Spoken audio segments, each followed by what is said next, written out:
Good afternoon, dear guests of Ukrainian Pavilion, dear speakers, everyone who watch us now online.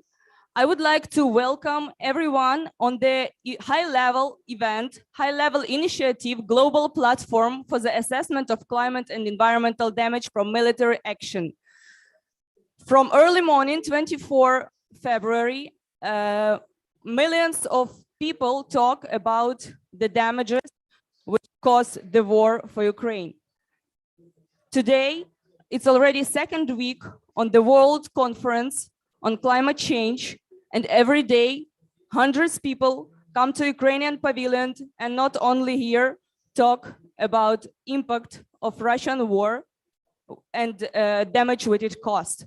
But today we will talk about environmental damage. And for welcoming word, I would like to invite Minister of Environment Protection and Natural Resources of Ukraine, Ruslan Strelets. Thank you very much. I will not say a lot of words now because I will have a presentation and I will show you the figures and everything what Russia do now on our territory and what they do with our nature, with our natural resources, air pollution and other.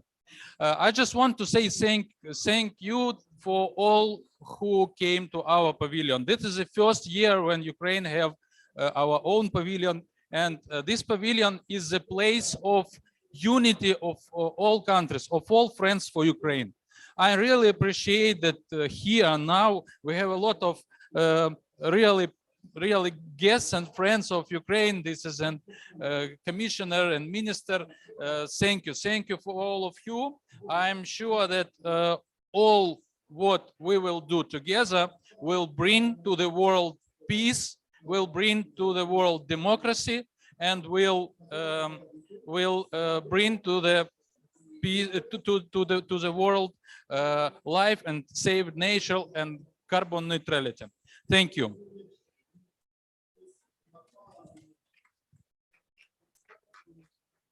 Thank you, Minister, for your welcoming word.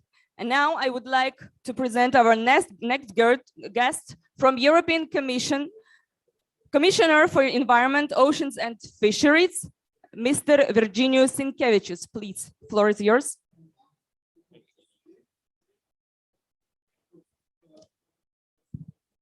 Good afternoon, everyone, and thank you very much, of course, Ruslan and his team for an invitation. As always, I'm extremely happy to be on part of Ukraine, and of course, I'm extremely happy that you have such an excellent exhibition, which really brings us closer to what's really happens in Ukraine. Even so, there is still a lot to be shown and told. I will use my opportunity to speak longer than the host. Of course, first of all, European Union standing with Ukraine since the very first day of the war. And we will continue till the very last day of the war when Ukraine wins. European Union, of course, condemns in the strongest possible way terms the unjustified, unprovoked Russian aggression against Ukraine. And this is an act of that really threatens not only Ukraine's future, but also challenges the values that are dear to us, democratic countries, freedom, rule of law, peaceful coexistence. And the only answer is for us to stand firmly against this aggression. All wars, they are hugely destructive. First of all, the suffering of people, lives of innocent people who lose their life every day. And those losses, they can be never replaced. It means material damage, damage to cultural heritage, damage, of course, to nature.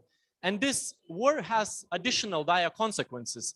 The effects of the Russian war are already disrupting vital supplies of food, driving food prices up in different parts of the world. And we need to remember that Ukraine alone, for instance, provides more than half of the world food program supply of wheat. The war also considerably affects, of course, our ability to address climate change, the consumption of fossil fuels by the military. It means additional greenhouse gases, also destroyed carbon sinks like wetlands will take its toll. And indeed, wars have long-lasting effects on the environment. Environmental damage caused by conflict brings devastating consequences for natural resources, for critical ecosystems. And we all understand that this war and its damage is not contained in Ukraine. Pollution, environmental damage respects no borders. So the effects will be felt for Europe and the regions around and for generations to come. So this is our generational task to help Ukraine and of course, rebuild Ukraine. Once again, I'm very happy to be here.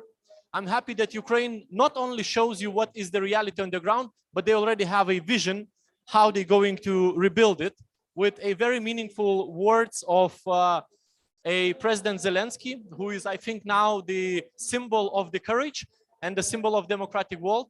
So once again, thank you very much for inviting me, and I really look for a fruitful discussion. Thank you.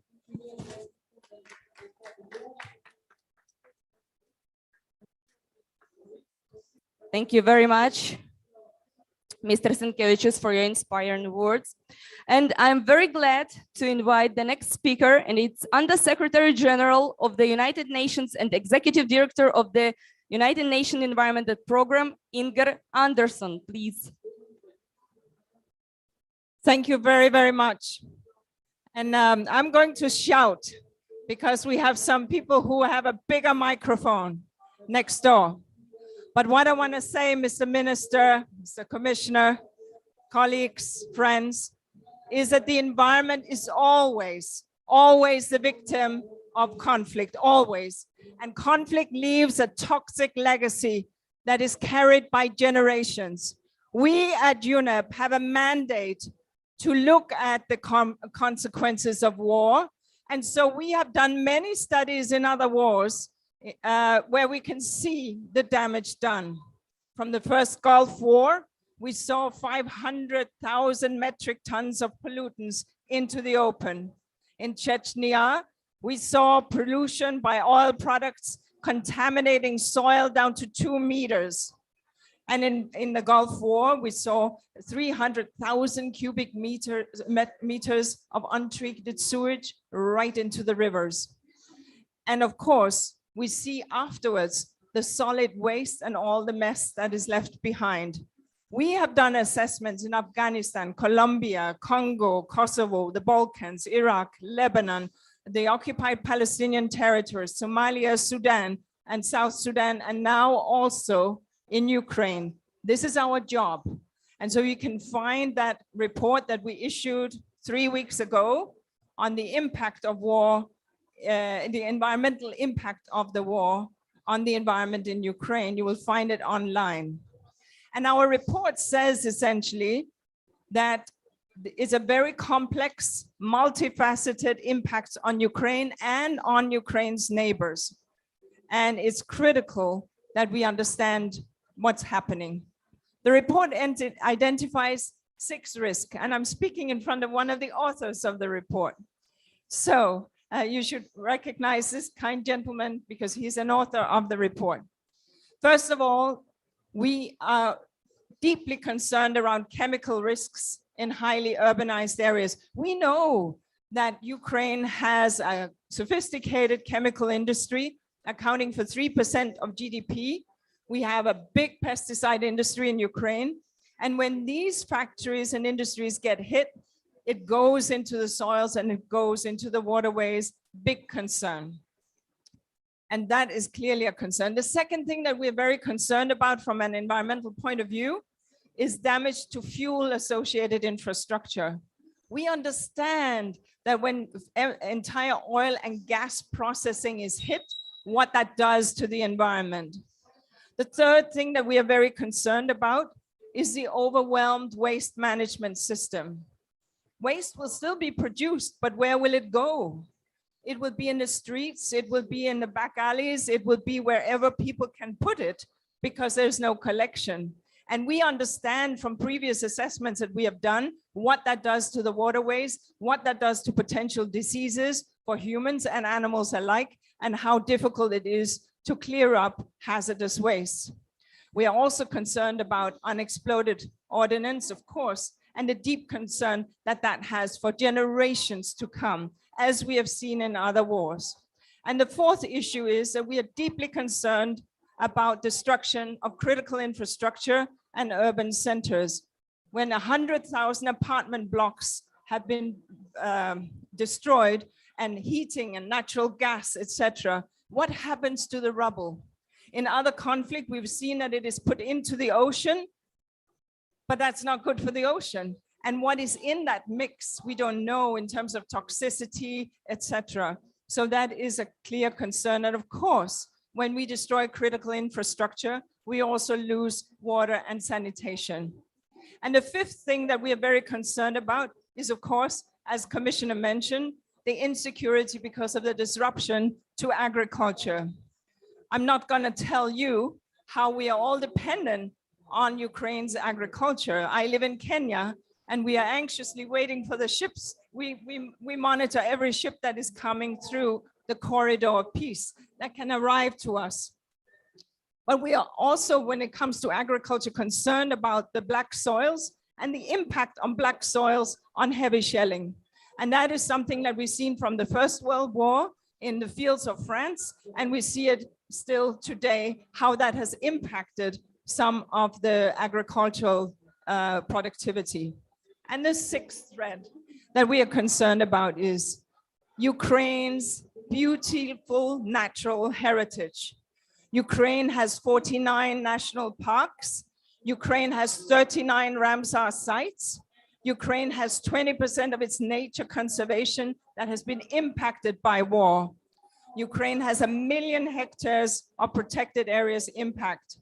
And so the concern around the unique natural heritage of Ukraine is also a concern that the United Nations carries with us. So these are the concerns that we have. And so what matters is, of course, that we find peace. What matters is, of course, that we ensure that when the guns fall silent, we support the rebuilding of Ukraine, its environmental sector, so that Ukraine and its people can live with an environment that is clean, secure, and safe for generations to come. Thank you. Thank you very much, Ms. Anderson, for sharing with us with the experience and of the reports, and also with the identification of 6 crucial things which I hopefully we will discuss today on our panel discussion with extremely interesting speaker, the questions which you raised. And now I would like to invite Minister of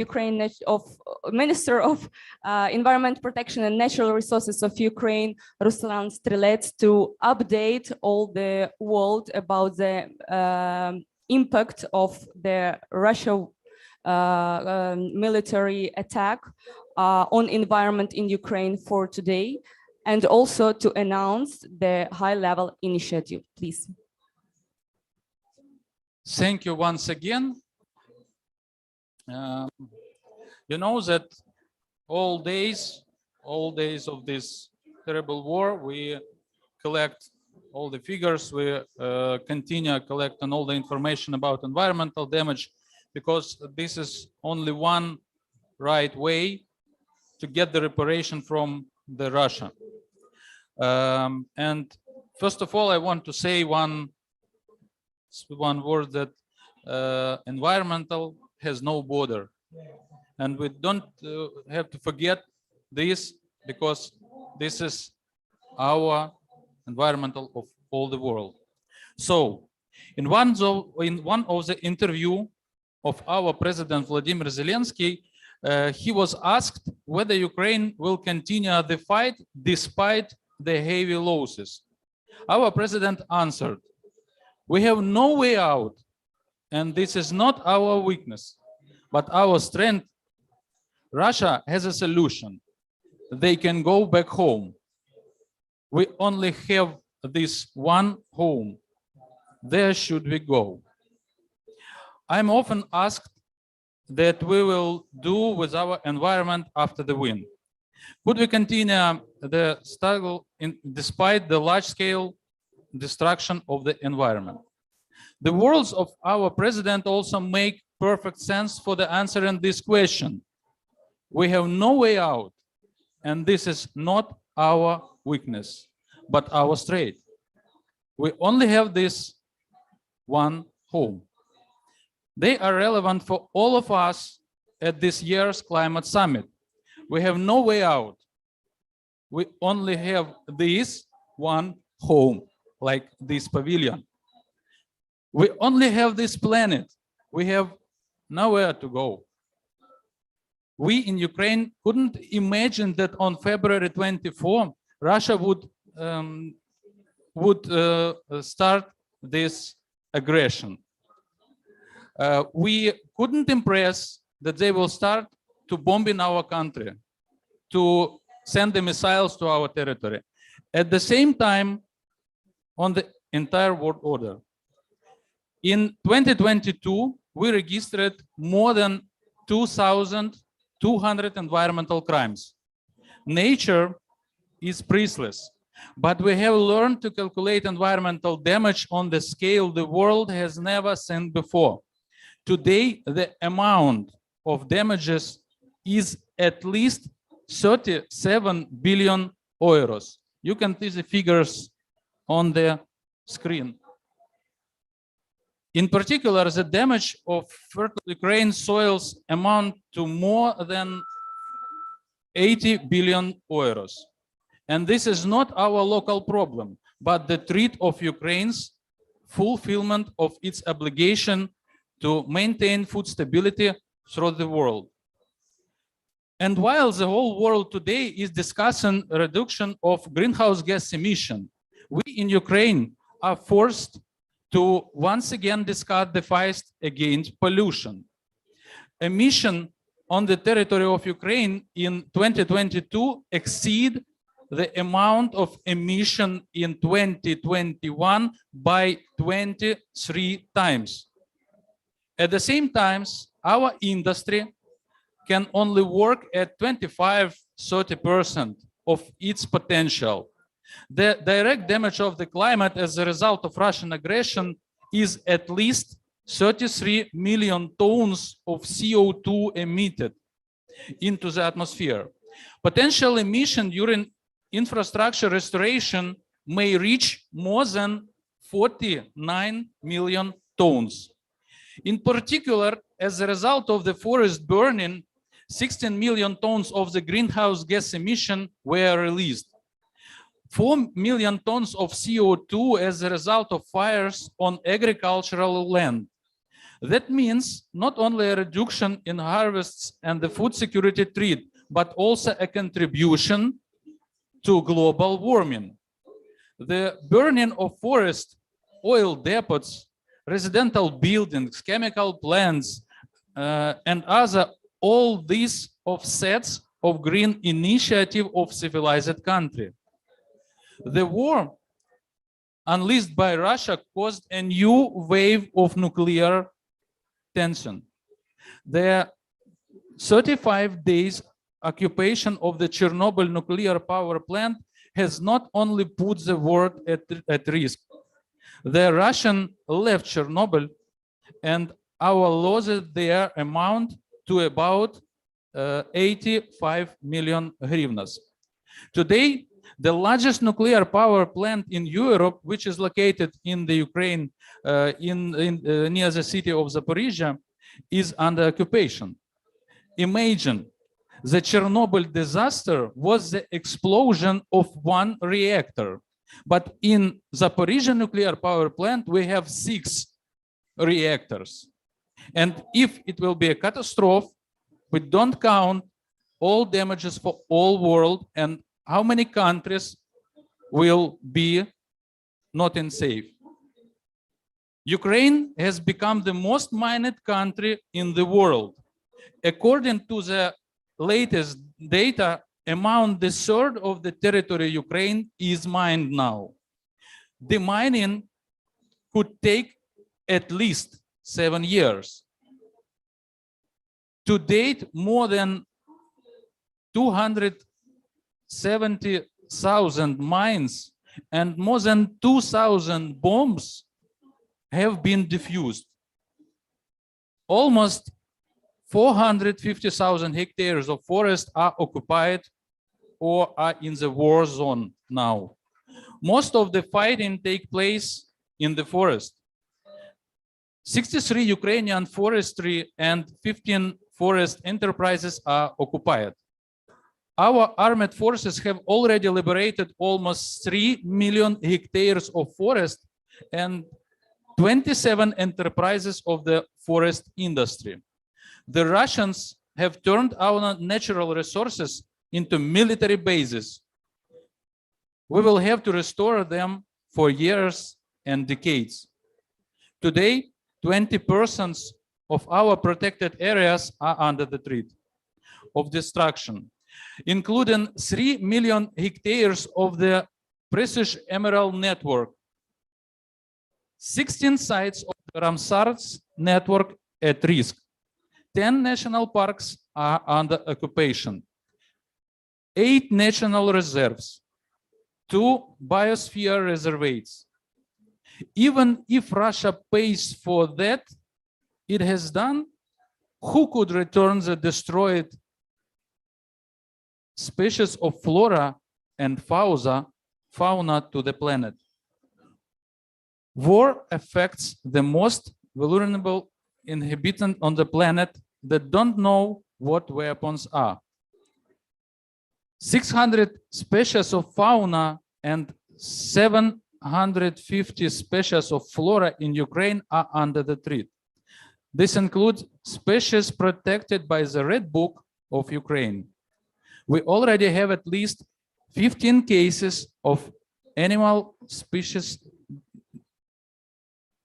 in one on other territories. Damage to our water resources amounts to almost 8 billion euros. Ukraine will need almost the same amount to restore irrigation and hydrotechnical structure. In particular, about 500 water infrastructure objects were damaged.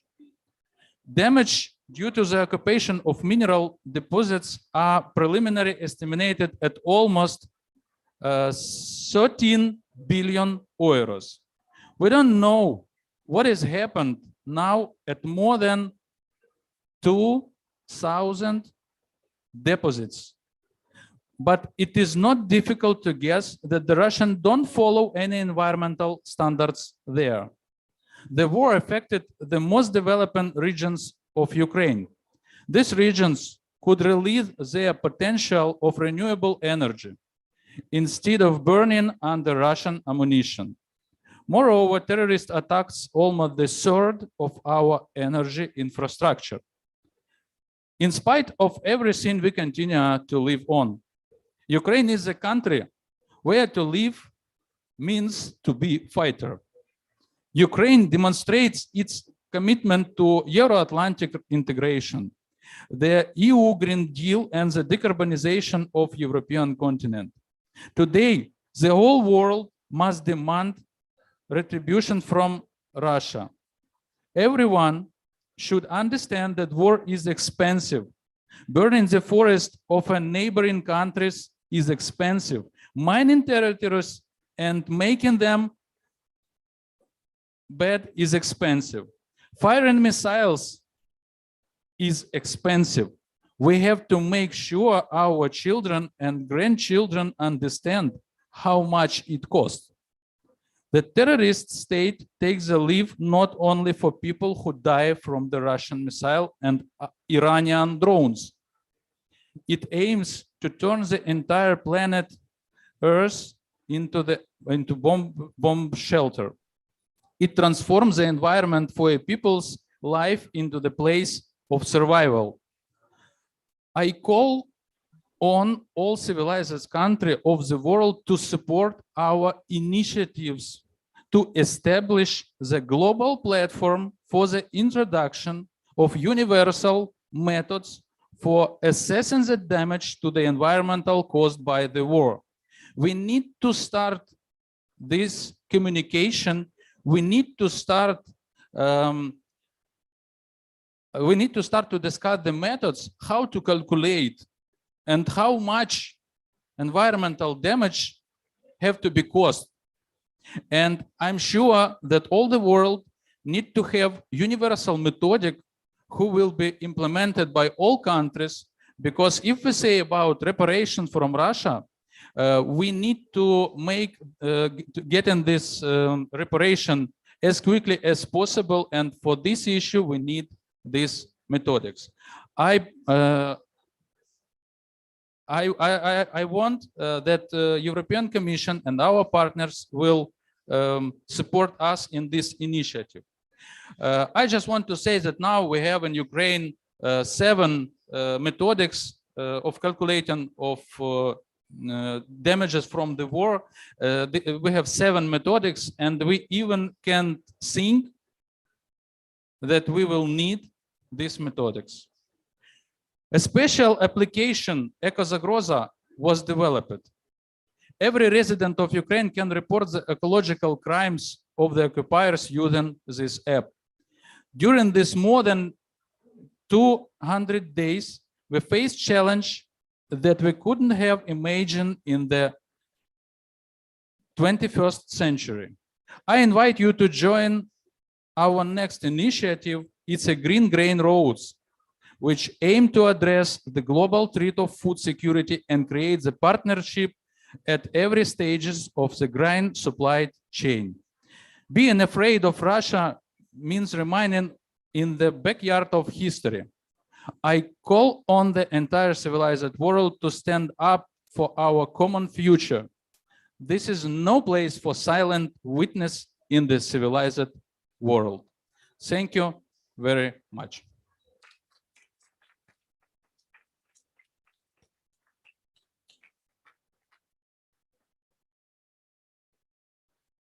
Thank you very much, Minister. Thank you all our speakers. In 5 minutes, we are going to continue slowly with the discussion with the speaker, which we will see now on the screen. And also we have some speakers in our Ukrainian pavilion. So I would like to invite our speakers who are here. I see they are here.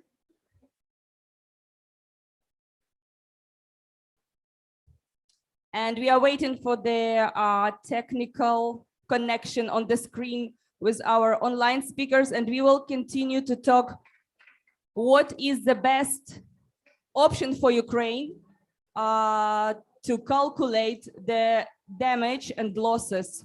What is the best option for Ukraine to fix the crime and other problems which we are already announced today. So in 5 minutes, please, we will start.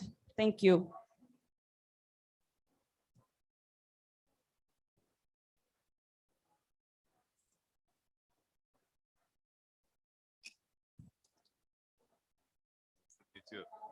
How did it go so far?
Do we have all the participants? Can we continue?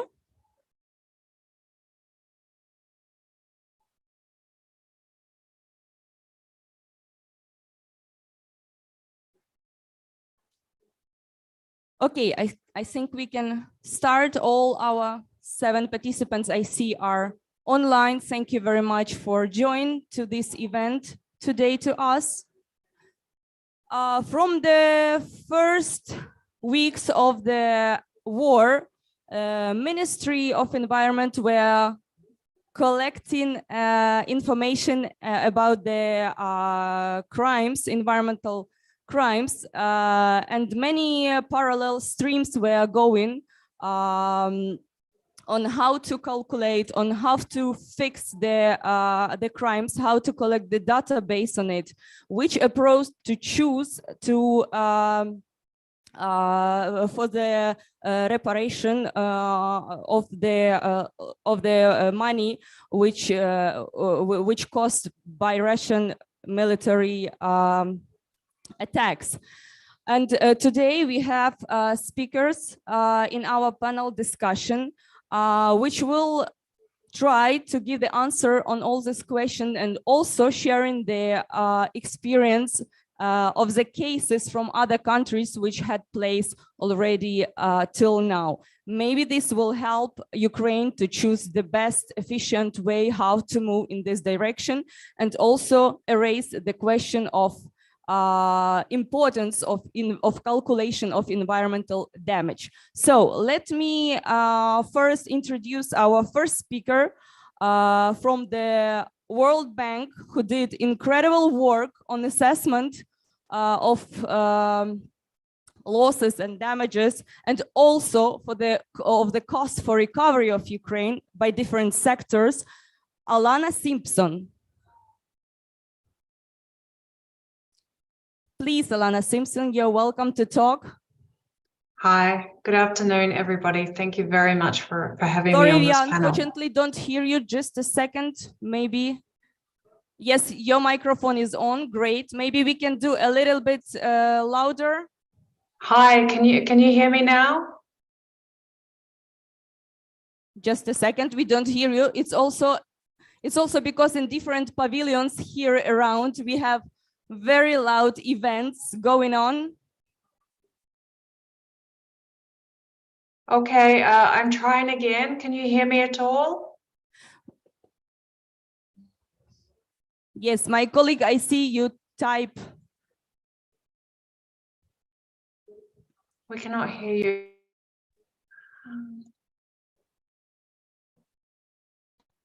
Can you hear me now? While we are trying to solve the technical problem, I would like to say that Alana was involved in incredible work and the calculation of the damages according and the damages plus the recovery costs were calculating more than 350 billions euros for the needs of the recovery of Ukraine. And I would like that we all hear the approaches which were used by World Bank in their research and to what exactly have been calculated for the environmental damages. Okay, Alana Simpson, floor is yours, please. Hi, everybody. I'm not sure if you can hear me now, but apparently in Zoom, people can hear me. We still don't hear you. Other participants, I'm sorry, other participants, can somebody unmute themselves and say something like hello? Hello.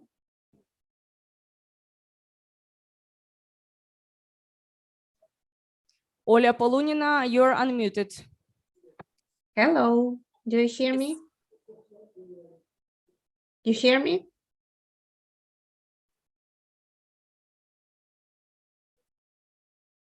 Olga, I can hear you fine.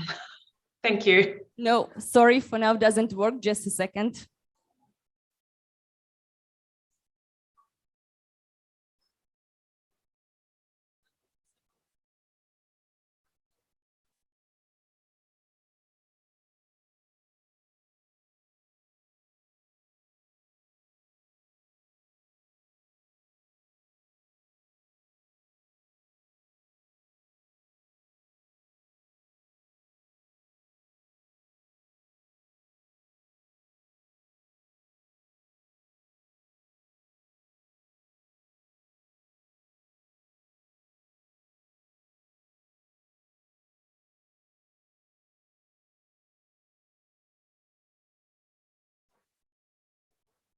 give our technical support team few minutes. Alana, I'm sorry, but can you try?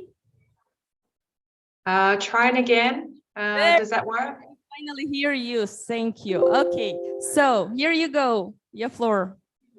Excellent. Thank you so much. Let me just bring up my presentation.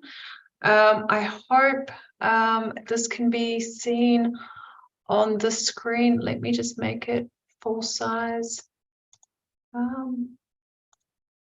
Is that clear to everybody? So we hear you well and see everything. That's all right. Excellent. So thank you very much for having me at this event. I'm going to go through a assessment that was done in Ukraine with the government of Ukraine and the European Commission, looking at the damage sustained up until the 1st of June in Ukraine from the war. We followed the internationally accepted methodology, which has previously been endorsed by the UN, the European Commission, and the World Bank. This was an 8-week intensive assessment. And based on the assessments of the line ministries, along with the World Bank and the European Commission, we calculated the needs for recovery and reconstruction. I will highlight that this is very much the damage sustained up until the 1st of June. And sadly, the damage continues to be sustained on a daily basis. So the numbers that are provided here are very much minimums, unfortunately. If I go to the next slide. Oops. So the overall objective was to conduct a rapid assessment. As mentioned, this was 8 weeks. We did have some limitations. As you can imagine, data availability was particularly problematic in areas, my screen, sorry, now I'm having technical issues. So there were issues around data availability, particularly in areas not currently under government control. We also had challenges in some areas and for some sectors, which were the data was less clear, or the issues around costing were more problematic. So for example, some of the losses and damage in the cultural heritage, it's impossible to calculate the loss and damage sustained to a historical church or monument. Similarly, calculating the damage and recovery costs of some of the environmental damage was very difficult, particularly damages to ecosystems and as mentioned by the previous speakers. We present the needs at sector level, and we do not attempt to say one sector is more important than another sector.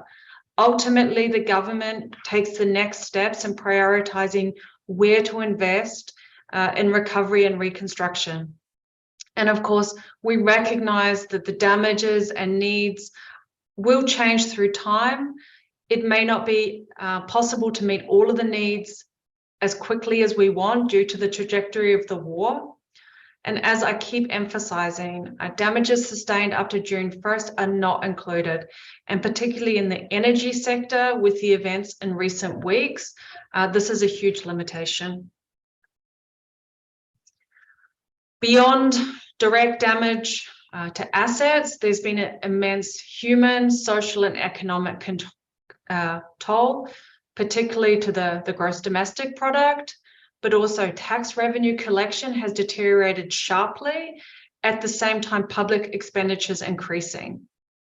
We're also seeing challenges of inflation, displaced people internally and externally, and a real impact on poverty, which is really devastating to see.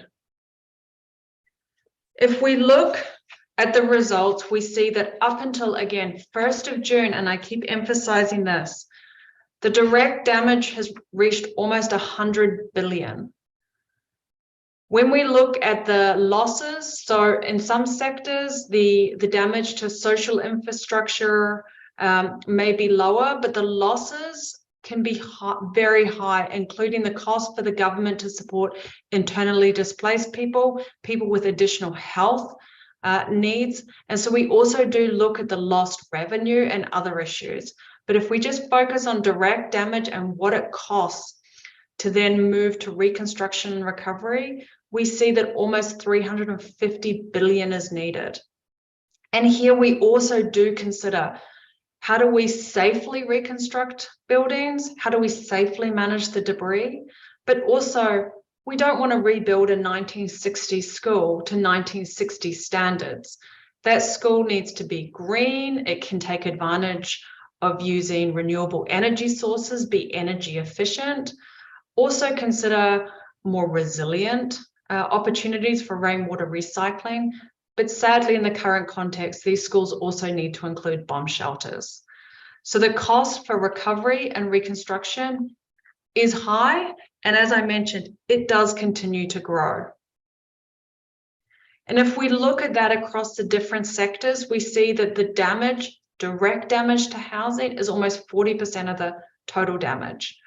And this is huge as we come into winter, seeing how many of these housing units are actually beyond repair.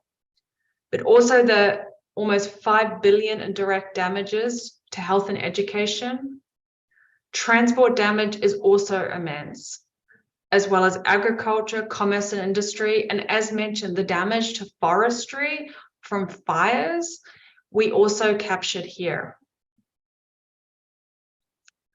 The extent of the damaged regions at this point, again, as of 1st of June, is dominated by damage in the east and around Kiev. But of course, this profile has changed through time. Also significant damage in the northeast and in the south.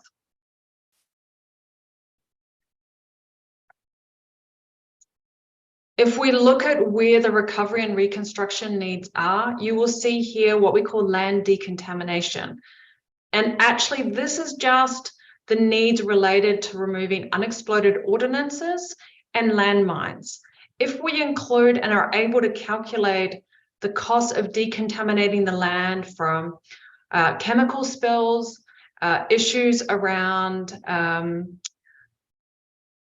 loss of ecosystem services, for example, these costs are much, much higher. We also see that managing the debris from housing alone, and that debris often has asbestos, is over 3 billion.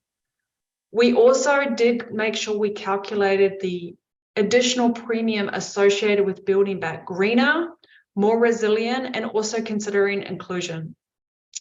We also do recognize that there's a global challenge of inflation, particularly in the construction sector, and there are going to be much, much higher costs associated with recovery and reconstruction. We did look at what is needed in the next 1.5 to 3 years, and the investments are huge, particularly around land decontamination. It is impossible to restart agriculture or forestry services, or indeed have people return home in areas that are affected with landmines or unexploded remnants of war. There is also huge issues associated with reconnecting communities. So fixing some of the transportation issues, Bailey bridges across rivers, for example, but also making sure people have safe, warm housing. Now, as mentioned, this is prior to the recent concentrated attacks on the energy infrastructure. And so the energy needs have increased in the numbers, but also in the prioritization, particularly coming up to winter. So if we look at what are the most immediate and urgent needs, there is a need to continue to support the government budget. We also see issues around repair to the energy services, heating, repair, and winterization is super critical coming into winter. And we do know that the government is working very closely on that with its partners. Transport repairs to ensure connectivity. There is a need to support the next agricultural planting season, particularly given how important Ukraine's grain exports are to the rest of the world. There is a need to safeguard human development.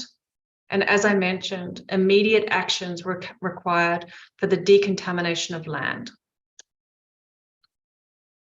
So if we look at guiding principles for recovery and reconstruction based on international experience, we have a number of good practices. And again, I really do highlight the need to build back greener and more resilient, but also issues around prioritization, focusing on community needs, local development and local solutions are amongst those. So when we think specifically about climate change, given the event and where you're all attending, obviously the damage to energy systems are huge. And these damages and needs are vastly higher than they were on June 1st. And particularly the damages to renewable energy sources are immense. We also see huge opportunities to safely recycle, reuse, and repurpose the debris. Unfortunately, the emissions associated with the manufacture of building materials, glass, concrete, are huge. And where possible, if we can repurpose safely some of the debris, the emissions from this will be lower. Nonetheless, we do appreciate that the emissions from having to rebuild and reconstruct are significant, but that we haven't yet calculated those. We do highlight the necessary green considerations, part of also aspiring to EU levels around the Green Deal, but also making sure there's an opportunity to increase the resilience of cities and buildings and the population to extreme heat, extreme cold, floods, storms, and so forth. So what's next? We continue, and many partners do, to work with the government on the prioritization of needs and actions, particularly coming into winter, but also undertaking deeper assessments in critical sectors such as energy, urban service provision. I heard mention of waste management. Of course, that is a huge area of concern. Health, education, but also looking more closely at the environmental damage. And the work that has been done to date is going to be incredibly important in the next iteration of the damage and needs assessment, which we aim to start in early 2023 with a release in April. And of course, we remain available for any technical support to help prepare the government and its citizens for recovery and reconstruction at scale and at speed. And all of these reports in English and Ukrainian are available online. So thank you very much for your time. Thank you very much, Alana Simpson, for such detailed overview of the cost, of the methodology of the cost for each sector, and for costs for the damages and recovery. I must say that you arise much more issues with these calculations, and which haven't been calculating that before we have you analyzed before September. Thank you very much for participation and sharing this information. And what have been done in Ukraine in the first weeks of the war, I would like to invite next speakers to talk about. Olena Krivoruchkina, Member of Parliament, the Deputy Chairperson of the Committee of Environment Policy and Nature Management. Please, Olena. Шановні пані та панове, вітаю вас з Києва. Уся команда президента робить свою справу, презентуючи поточну ситуацію в Україні нашим міжнародним партнерам в онлайн форматі. Dear ladies and gentlemen, I welcome you from Kyiv, and the president's team is doing its work and presents the results in the online format.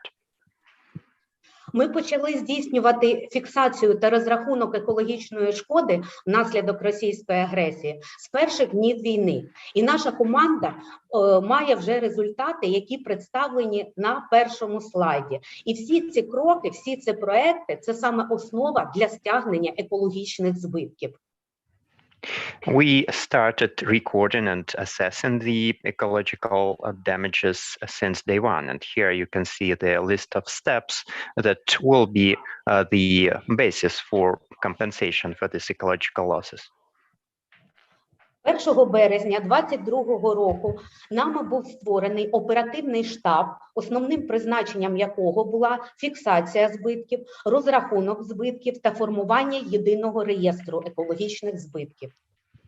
On March the 1st, we established the operative headquarters with the idea to record and assess the damages. Штаб був створений на базі екологічної інспекції і став некласичним прикладом швидкого оперативного реагування на загрози довкіллю. It was established based on the environmental inspectorate, and this is an unusual example of rapid response to the situation in the environment. На базі оперативного штабу об'єдналися представники багатьох органів державної влади для досягнення єдиного національного інтересу. This headquarters united representatives of many government offices for the purpose of this joint interest of the government. Якщо простими словами казати, то ті цифри, які озвучував пан міністр у своїй презентації, це саме і є робота оперативного штабу при Державній екологічній інспекції. In simple words, the numbers you could see in the presentation of the minister, these are the results of the work of this operations headquarter. З перших днів війни ми стикнулися з такою проблемою. Були відсутні методики розрахунку з екологічних збитків внаслідок військової агресії. Тому на базі оперативного штабу ми створили робочу групу експертів. In the first days, we faced the situation where we did not have a methodology for the assessment of ecological damages caused by the military conflict. So we established a working group to address this issue. Більше 60 міжнародних та вітчизняних експертів працюють над розробленням методик оцінювання екологічних збитків. There are over 60 experts from Ukraine and other countries working together to develop these assessment methodologies. Діяльність штабу та робочої групи експертів показала термінову необхідність в імплементації незалежних процедур фіксації екологічних збитків. The work of the working group and the headquarters showed the necessity of the implementation of a new mechanism for the rapid recording of ecological damages. Імплементація європейських та міжнародних підходів до збору доказової бази. And also implementation of the European and international approaches for evidence collection. Зміні діючих принципів екологічного нагляду і контролю. Changing the existing principles of ecological control and oversight. Саме тому ми почали активну співпрацю і дуже плідну співпрацю з Міністерством закордонних справ України і з ЮНЕПом. І я запросила пані Інгер Андерсон відвідати Україну. This is why we started to work closely with the Ministry of Foreign Affairs and UNECA, and I invited Ms. Inger Anderson to visit Ukraine. Коли ми проаналізували міжнародні кейси стягнення екологічних збитків, то ми дійшли висновку, що важливого значення набуває не лише розрахунок шкоди безпосередньо, а важливого значення набуває незалежна фіксація цих збитків. So, analyzing the international experience, we saw that it's not only the assessment of damages that is important, but also the independent recording or documenting of this evidence. So that's what's important. Саме тому я з колегою Юрієм Корявченком ініціювали звернення Верховної Ради України до Генеральної асамблеї ООН, ЮНЕП і інших міжнародних інституцій щодо створення спеціальної екологічної моніторингової місії. So together with my colleague, we have addressed UN General Assembly, UNEC and other institutions to establish an independent commission on this. На сьогодні ми маємо результат. Це драфт резолюції Генеральної асамблеї ООН для розгляду та голосування на 11-й спеціальній сесії Генеральної асамблеї ООН, яка включає екологічну складову. So here we have the result of this work, the draft resolution for voting at the 11th Special Assembly of the UN General Assembly that is going to include the environmental component. Тому на сьогодні нам дуже потрібна допомога міжнародних партнерів, перше, у підтримці питання щодо створення спеціальної екологічної моніторингової місії. Right now, we need the support of international partners in the establishment of the Special Ecological Monitoring Mission. Друге, створення міжпарламентської робочої групи по адаптації українського екологічного законодавства. And the creation of the Interparliamentary Working Group on the implementation of environmental legislation. Третє, методичній та технічній підтримці діяльності оперативного штабу та Державної екологічної інспекції України. One more component is methodological and technical support of the operations headquarters of the State Environmental Inspectorate. Четверте, повному перезавантаженню екологічного контролю в Україні. And also the complete reformation of the environmental control in Ukraine. Запрошую представників парламентів та урядів країн-членів Генеральної асамблеї ООН підтримати проект резолюції, голосування за який відбудеться вже сьогодні. I invite representatives of the parliaments and governments of the members of the UN General Assembly to support the draft resolution, the voting for which will be happening today. Представників парламентів екологічного напряму приєднатися до утворення міжпарламентської робочої групи. I also invite parliament representatives to join the working group on environmental issues. Експертів у сфері оцінки екологічної шкоди та діяльності екологічних інспекцій долучитися до реформування системи екоконтролю в Україні. I invite environmental experts and inspectorate representatives to join working group for reforming the environmental control system of Ukraine. Міжнародні донорські та фінансові організації просимо підтримати діяльність з фіксації, оцінки екологічної шкоди в Україні та документування екологічних збитків. And I invite international donors and financial organizations to support activities concerning documenting and assessment of environmental damage in Ukraine. Дякую за увагу. Україна переможе. Thank you so much for your attention. Ukraine will prevail.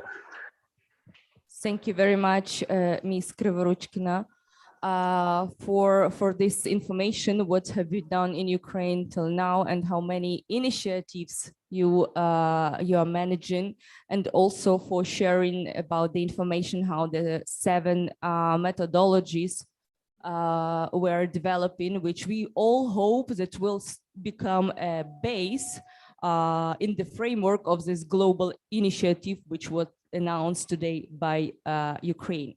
Thank you.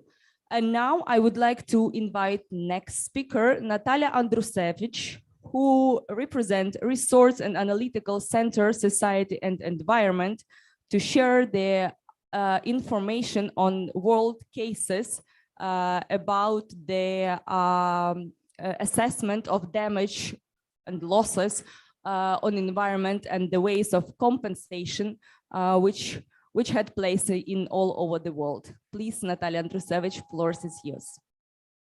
Thank you, Chair, distinguished delegates, colleagues. It is my honor to share with you today a few points based on the research that our team did in the last months. First, we need an unified approach to assessing environmental impacts of the war. Such approach should feed the needs of different international and bilateral procedures to be established for compensation of the damage caused by Russian aggression. This includes bilateral peace agreements, International Court of Justice, other third-party institutions. In international law, the types of environmental damage and approaches to its compensations can vary significantly. There is no single concept of environmental damage or approaches to its definition. Proving environmental damage is difficult and requires a careful planning and collection of evidence. Proving itself was the main reason for refusals or reductions in the amount of compensation of the environmental damage in the past. In international practice, two main groups of mechanisms for imposing a practical obligation to pay war reparation on the aggressor state can be distinguished. The first group are reparations on the basis of bilateral peace agreements or treaties. For example, a peace treaty between Eritrea and Ethiopia. The second group are reparations as a consequence of a decision of a third party. For example, the case law of the International Court of Justice, the main EU judicial body, and the UN Compensation Commission, following the consequences of Iraq's aggression against Kuwait in 1990.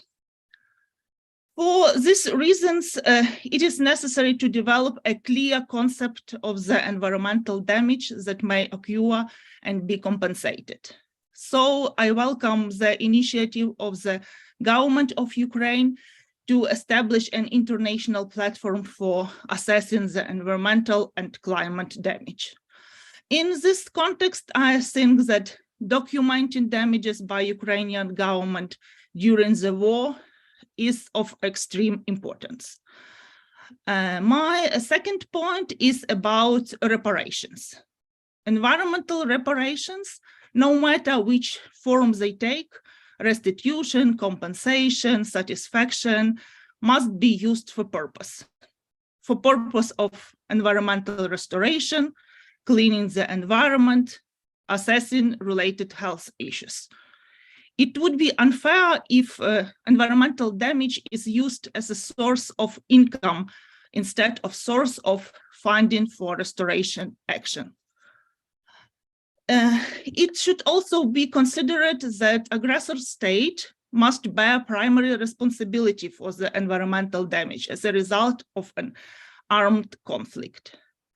Too often, I hear experts forgetting that no environmental impact would be there unless the aggressor started the war.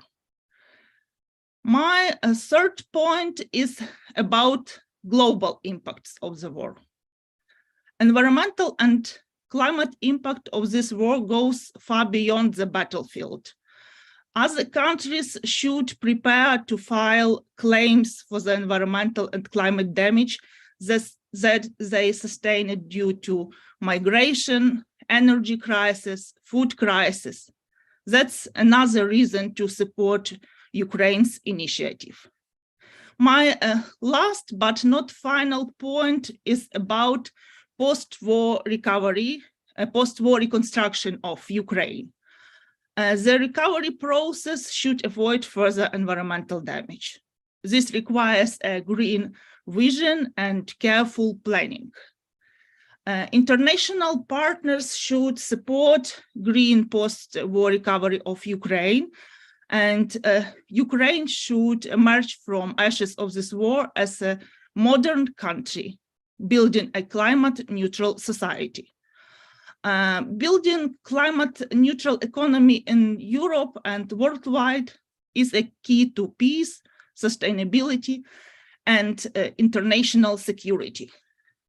And to conclude, if we all are serious about climate change itself, the international community should, in the long term, try to mitigate climate impacts of this war by phasing out fossil fuels. And Ukraine must be a partner in this transition. The question remains whether Russia will pay for this.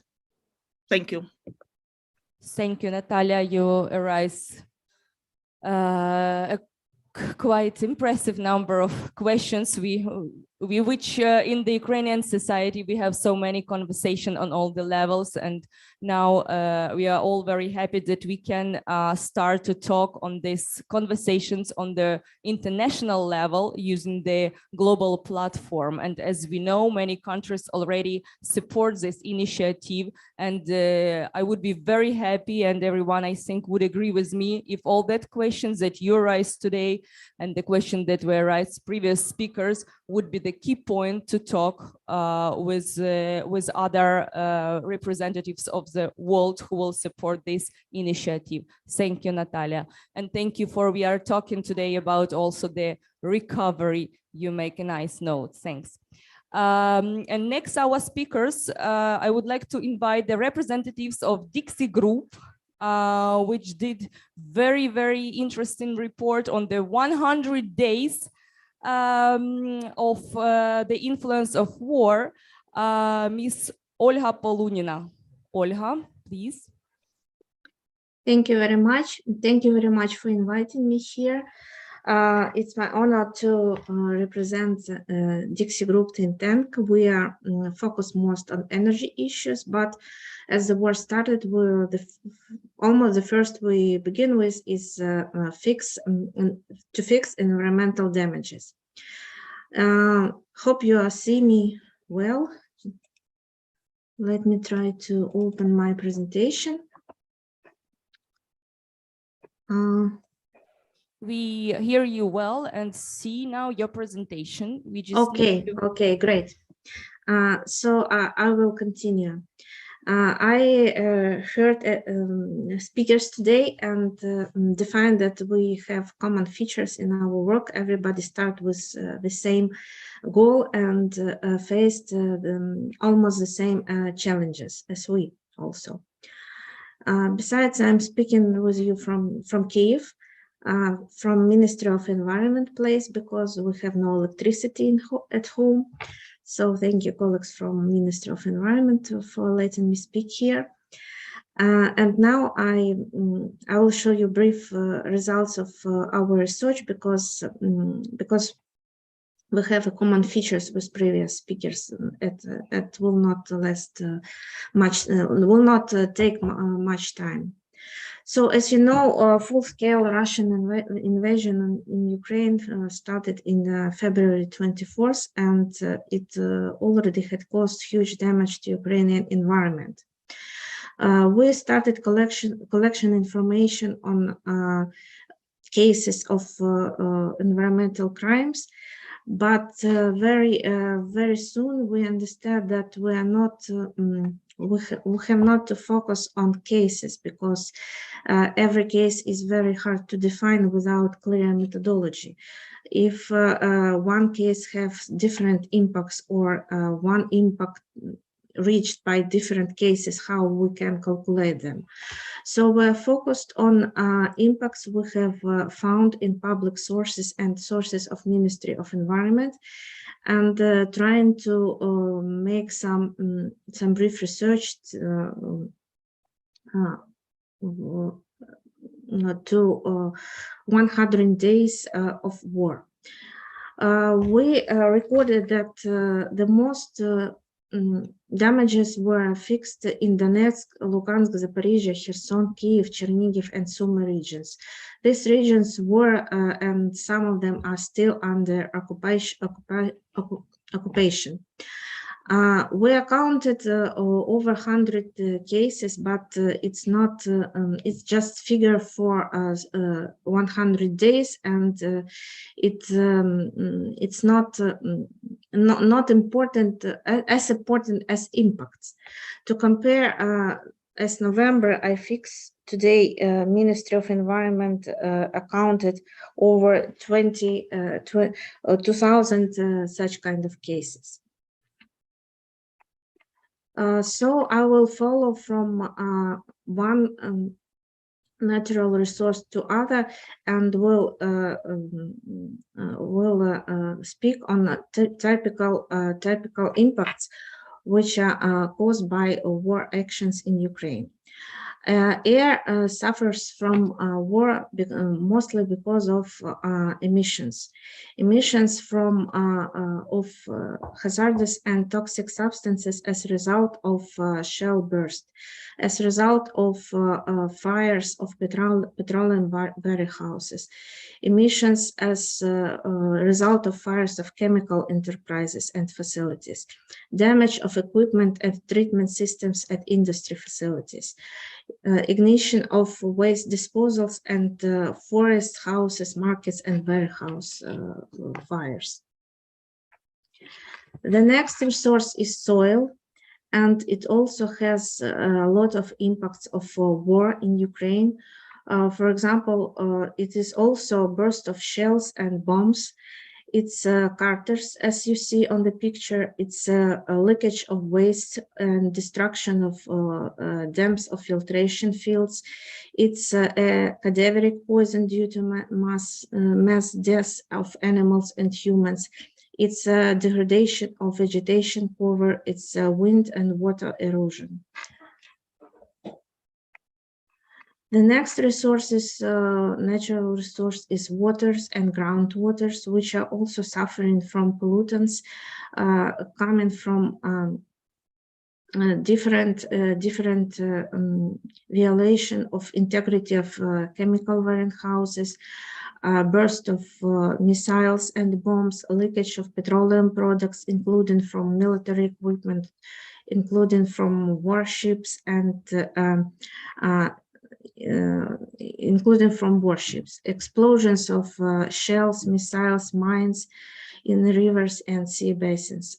It's also spontaneous burials, notarized landfills, waste in sites with damage in cities where utilities are damaged, and broken equipment in areas of active hostilities near water bodies. And it also worth to mention description of pumping stations in unused coal mines and the burning and contamination of water bodies and destruction to entire reservoir ecosystems due to dam damage. Flora, vegetation of Ukraine forest, they are suffering from forest fires due to explosion of shells and destroyed military machinery. Vegetation suffers from a movement and of war techniques and burning of timber to meet living needs of people in sites where utilities are destroyed, as well as it's they use it for military purposes, and it caused unauthorized and unregulated felling. Harmful effects of acid rains can occur because of bombing and shelling, and these acid rains are rich in sulfur dioxide and nitrogen oxide, which are harmful for Ukrainian flora. And I also would like to mention that Russia Federation uses and continue to use some time forbidden phosphorus bombs, which are also causing great fires, which are very hard to stop. Ukrainian fauna also suffers from different war impacts because fauna is connected to other components of ecological systems. For example, excessive pollution to water bodies can kill hundreds of fish and even destroy some of their populations. The influence of acoustic systems in warships can cause disturb the quiet existence of animals and disorient them. For example, we fixed thousands of deaths of dolphins in Odessa region, and shell bursts and forest fires also lead to deaths of wild animals, including those listed in Red Book. Oля, I'm sorry, I need to ask you to talk a little bit louder because in our neighbor pavilion, it started very loud event, so we would like to hear you. Okay. Okay, and I'm actually now you can hear me better. Okay.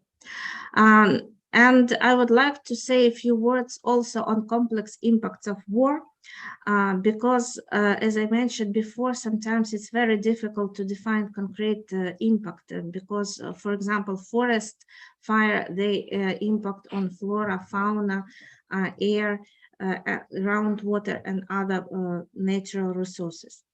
And these impacts are especially critical for protected areas, which were mentioned today, Emerald Network and others, because they need a special regime in peacetime, and it is not compliant in wartime. That's why these areas are in great danger during war actions. And a few words also on nuclear blackmail, which was also mentioned today by other speakers.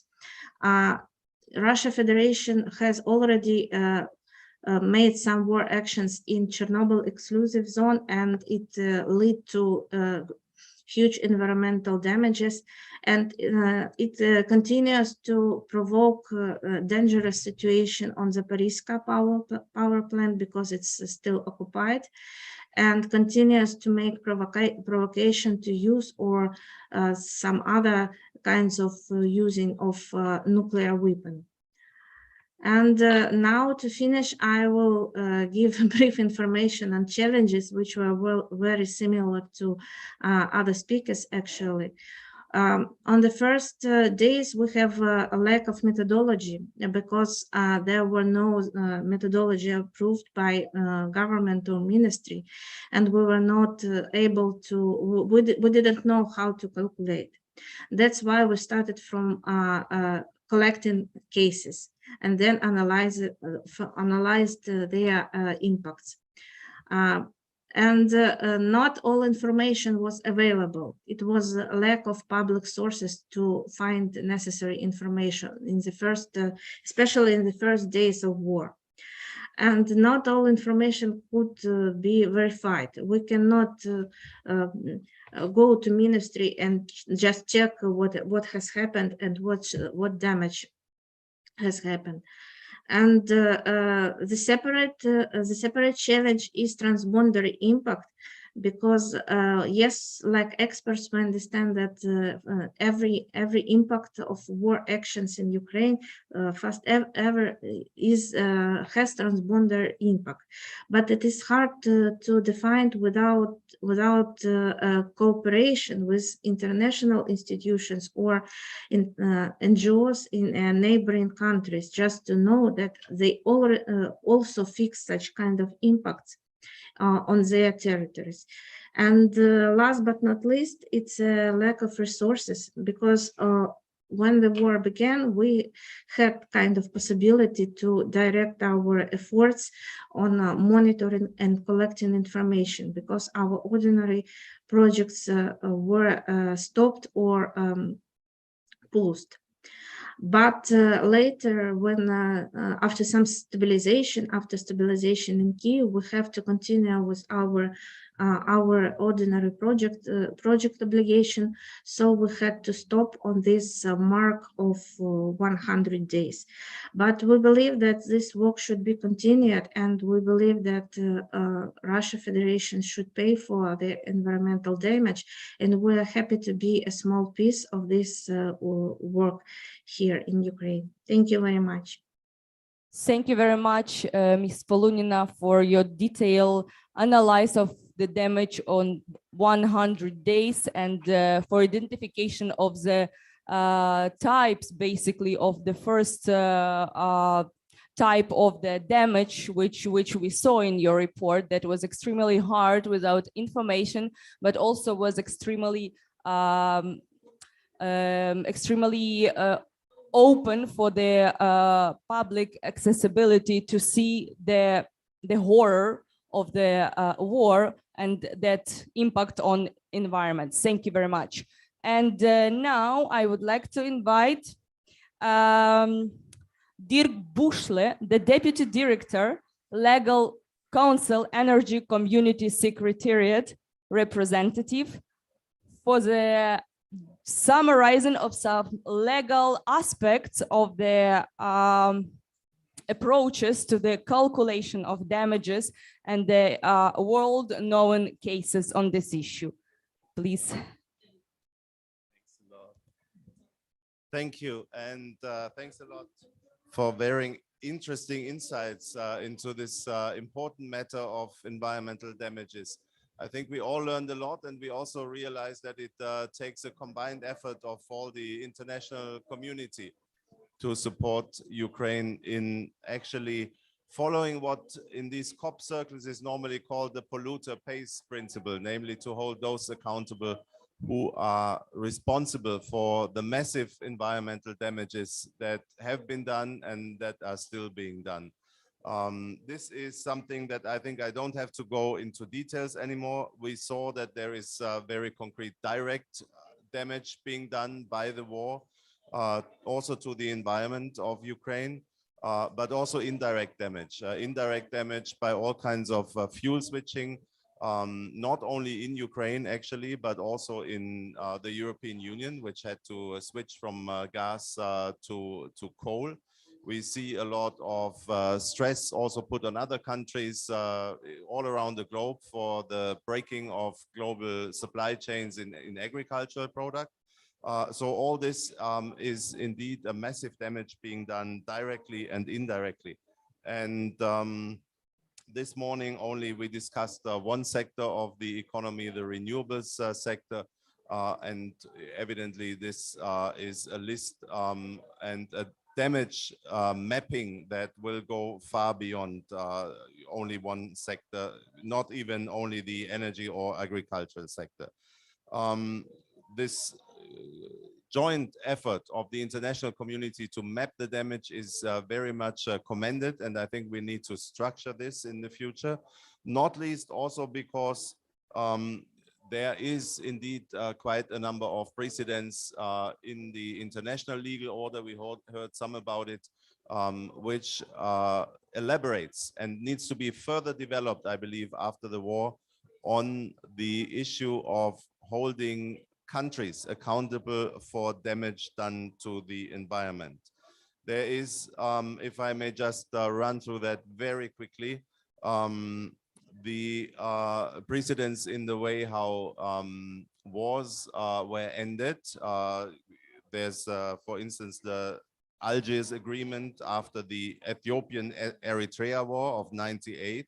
Or the UN Commission after the Iraq invasion of Kuwait, which also included compensation for environmental damage. The International Court of Justice has already earlier held that the obligation to not do environmental harm is part of customary international law. And this is a principle that also was applied in Costa Rica versus Nicaragua as recent as 2019. We have in international humanitarian law several protocols, namely one additional protocol to the Geneva Convention of 1977, which bans warfare causing environmental harm. Another line of jurisprudence is criminal law, where it is also possible to hold individuals accountable for, at least in theory, it hasn't really applied in practice, for environmental damage, excessive damage done to environment, and serious violations. And finally, there is what we call the universal jurisdiction, which enables countries affected by war and damage to the environment, like Ukraine, to choose jurisdictions all over the world, essentially, which have committed to these principles and which are committed also to avoid legal loopholes against aggression doing damage. So I think in all of this, we do need a combined effort of experts who will map and establish and provide evidence for that damage, who will also provide the legal standards for the evidence.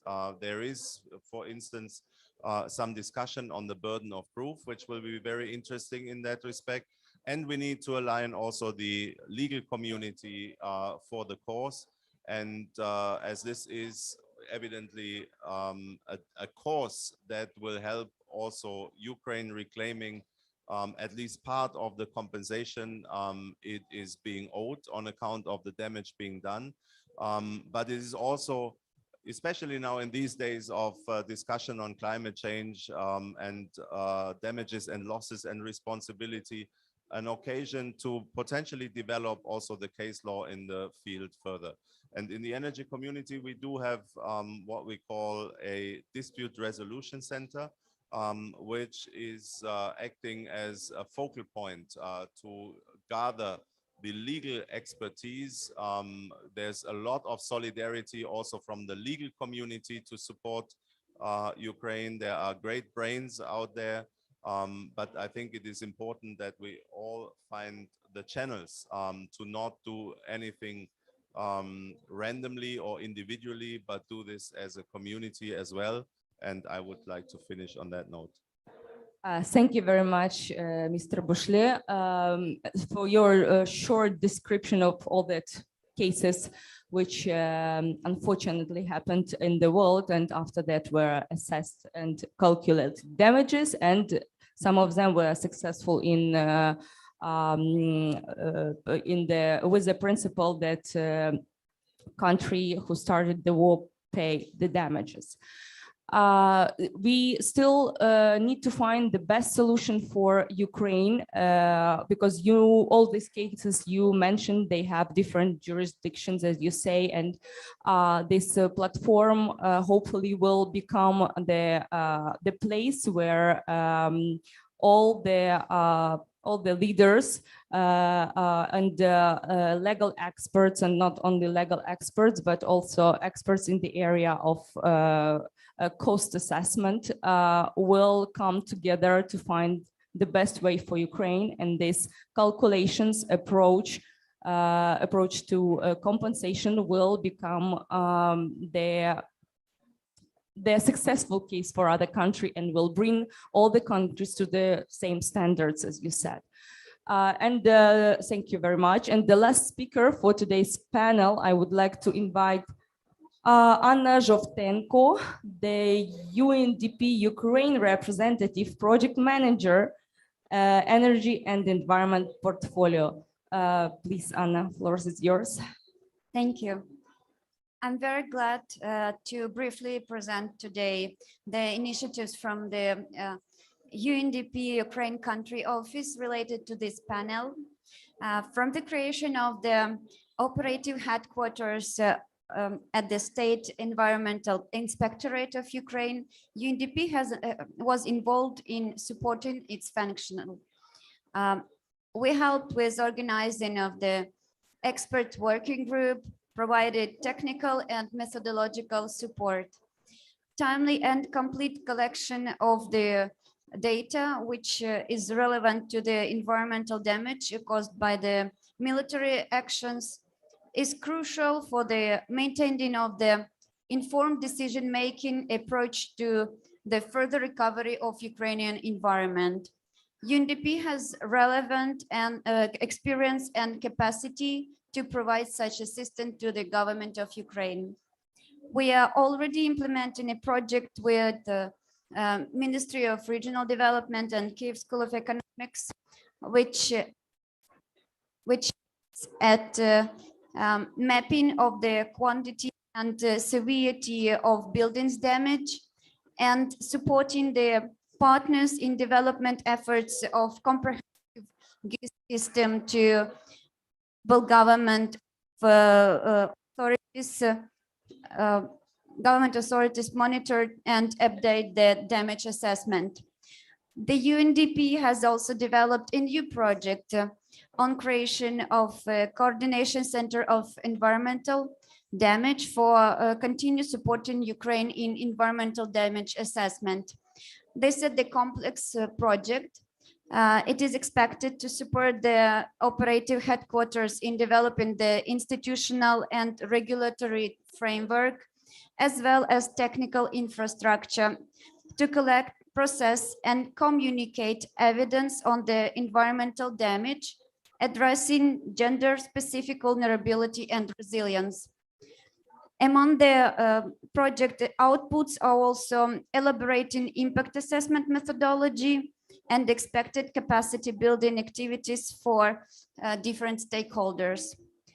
To conclude, I just want to highlight that UNDP will keep assisting Ukraine in assessment of environmental and other kinds of damages, as well as processing the collected data. We plan to implement complex projects to ensure the informed decisions for countries' recovery. Thank you very much. Thank you, Anna, very much for explanation of all the help that you are doing and the organization and other international organization and friends of Ukraine. I think we finalized a little bit for today with the agenda and speakers. I would like to mention that more and more questions appearing with each speech, started from definition of environmental damage, finishing with the carbon footprint of the recovery plan, which need to be calculations.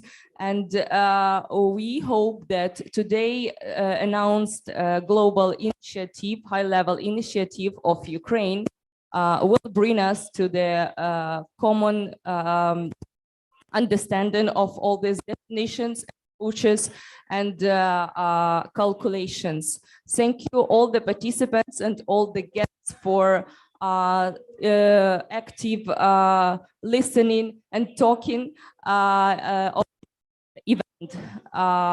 Thank you very much.